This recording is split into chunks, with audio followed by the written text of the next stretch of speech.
I realized what was taught to me, that a woman should never depend on a man for anything. Do what you have to do for yourself. I realized that I had went through hell and high waters. And this dude, I don't even believe he was paying the bills. Honestly, the one who, when I started being taken and stuff started being loose. And guess what? There's always people that come along and be like, that dude ain't even on your level. Why is you with him? Certain dudes ain't on your level. Why do you always find yourself in those situations and stuff like that? And I'm like, I'm just doing what I gotta do. Seemed like a nice guy. He seemed like the type that was willing to work and stuff like that. And I had to, God began to reveal to me biblically that there are people and men, women too, that have chose to serve things that are not of God. And they're coming into our lives, women and men of God lives, trying to marry, trying to date, trying to enter into relationships with the women and men of God, only to destroy them. They don't mean you well. They don't want no relationship with you. They don't want to coach you. They don't want you to have. They just there. So when I finally cut dude off, when I finally got rid of him, okay, I started going down more.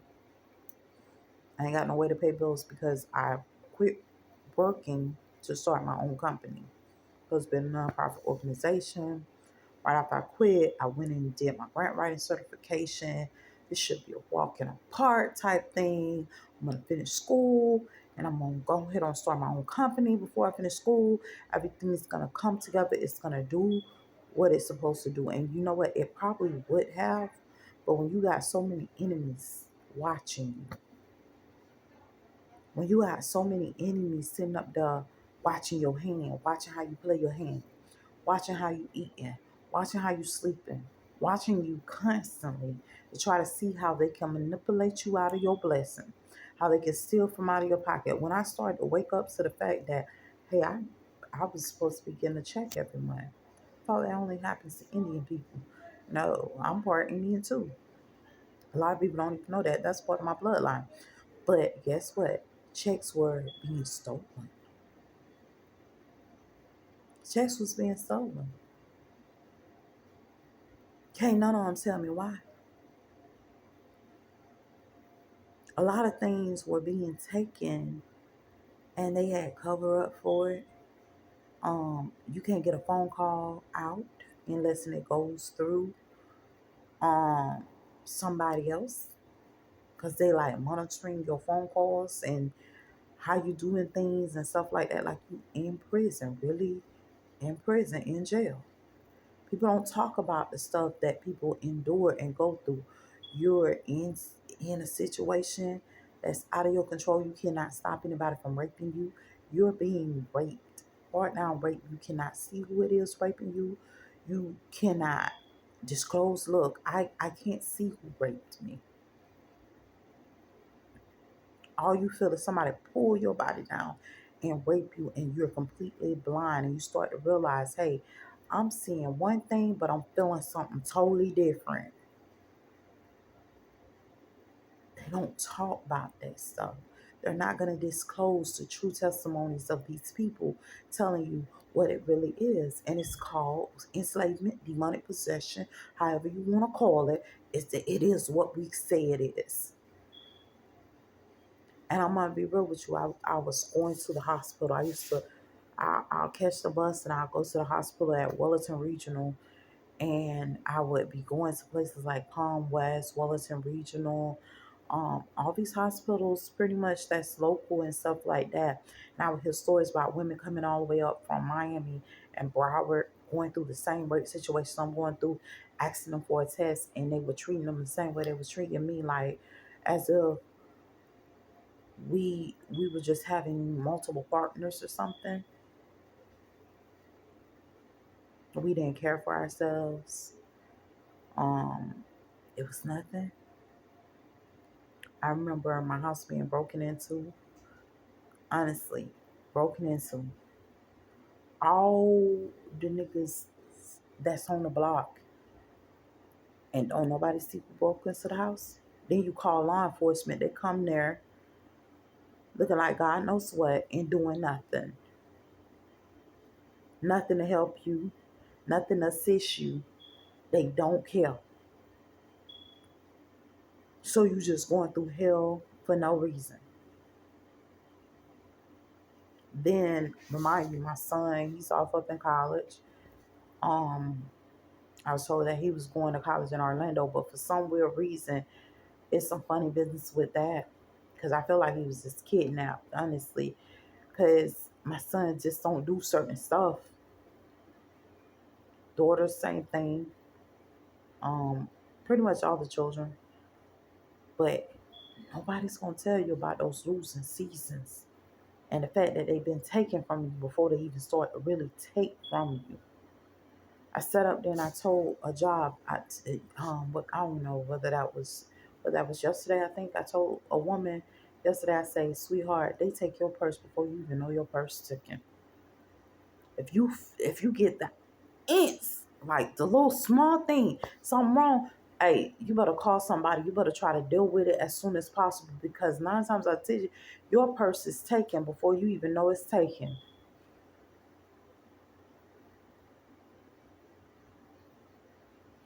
You already been done go through a losing season. Your kids already been done go through a losing season before you even enter into the actual loss. Before the kids even start to go through, they already done been through. I remember hearing rumors, the woman at the job, and I'm I'm I'm like one of those real like I'll get at you type people.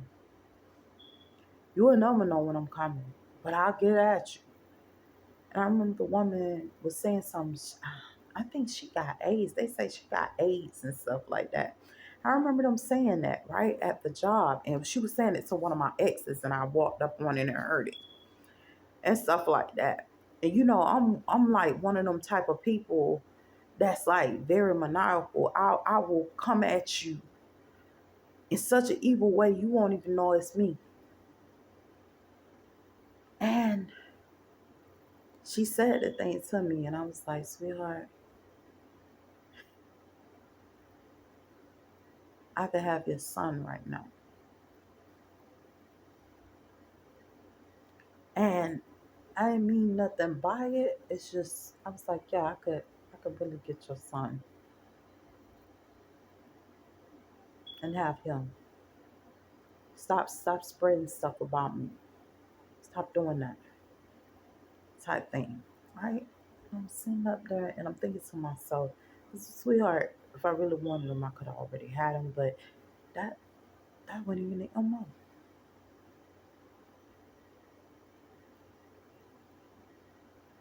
And I'm sitting up there, but I never knew why she said it. Guess why she said it? Oh, we going through situations. She know my situation and what's going down. They spreading rumors, but all that ain't being told. And honey, my situation and your situation was kind of similar situations because you in the church, I'm a little bit out of the church, but at the same time we're going through the same things, but it ain't disclosed.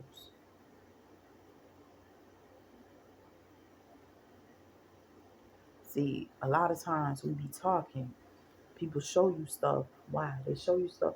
I'm gonna be real with you. The enemy works very clever. Enemy clever as all outdoors. The enemy will show you yourself through somebody else, and you won't even know that they just showing you situation you already in, and you didn't catch it. You ain't grasp the concept. You didn't even know. Oh, I'm the same person in her same situation, and I didn't even know I was in that situation because the enemy will show you somebody else, and because it's not you, you think it ain't you at that moment. But it is you. You're in that same situation. In fact, you will even partake in some of the evilness that's going on, and you don't even know that's you, that you send up there abusing. Because somebody else, they just want to see how you'll respond to it, so they don't know how to do you. Know the enemy very well. Jokers don't care. And I was already losing before I even started losing. I was already homeless before I was even homeless. I didn't even know that the chessboard was even played that way. Then I'm calling in friends. Hey, you think you can help me? Such and such went on, and I need help or whatever the case may be. I really don't know the person like that because I really don't socialize like that. But when you put in a call and somebody comes in and say, "Hey, that's mine," and they have to state a claim, that shows you something. Why would you have to state a claim so strong that I'm your old lady or I'm this, I'm that, and to ensure my safety? And it's sad. Man, come in like, look, I gotta state a claim because she called me and she asked me for a hand. I'm stating a claim because she sitting up there. She called me and asked me for a hand. I'm hearing her call out to me, asking me for a hand, and it's messed up. But remind you, the one that I was actually talking to had already said, I'm not leaving you into what? You ain't got nothing left. How did I end up with that?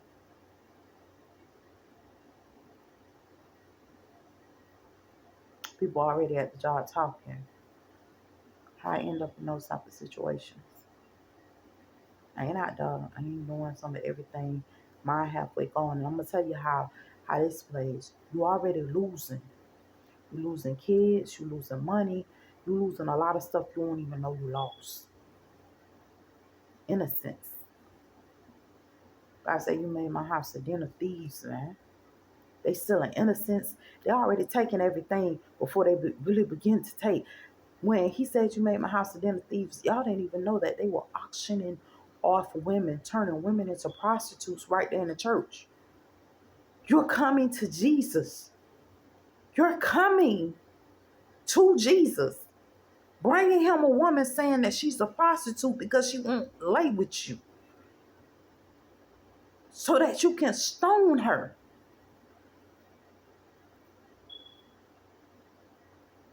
But remind you, and see, they don't always tell you what happens at the stigmata and the crucifixion. Did you know that they had already slept with Jesus? Because this is a Roman way of showing that they had power, that they raped him before his crucifixion, sodomized him. Remind you, Sodom and Gomorrah. This had been accruing. If you start reading the Bible, the enemy had already started accruing the sins against the saints before they even happened. And I'm told, because I like to get at people. I'm told I'm too harsh. You have to learn how to tell people. And I'm the most sweetest person in the world. I'm the most. When I say I'm so sweet, I'm so sweet. I'm like candy, baby.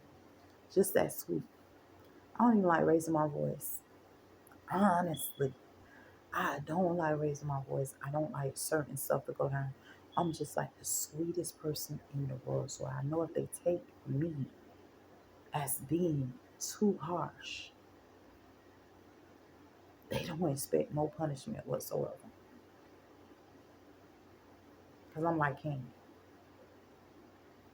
powder.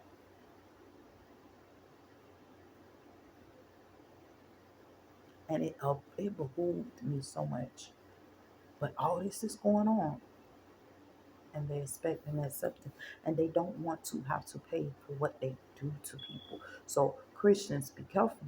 Because these people out here that's taking from us and doing this stuff to us, they don't want to have to pay for what they do to us. They want to be ferocious, but in a cowardice way. See, one thing I knew if I get at somebody, I know they're going to get back. So I have to proceed with caution, because if I get at somebody, I know they're going to get back. I'm going to be real with you. Same woman I said that to, her son started coming at me real hard. Okay. I see you.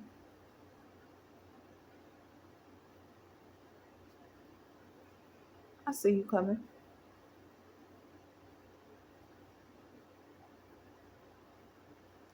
He didn't even know. I know she had an already confessed it to him, because I seen him coming. You coming a little bit too hard, but you're sweet though. But I see you coming.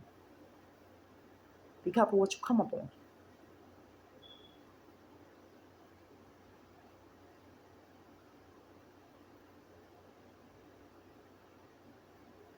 Anyway, um, this is enough for my confession for today. I will reconfess sometime soon. See you guys later.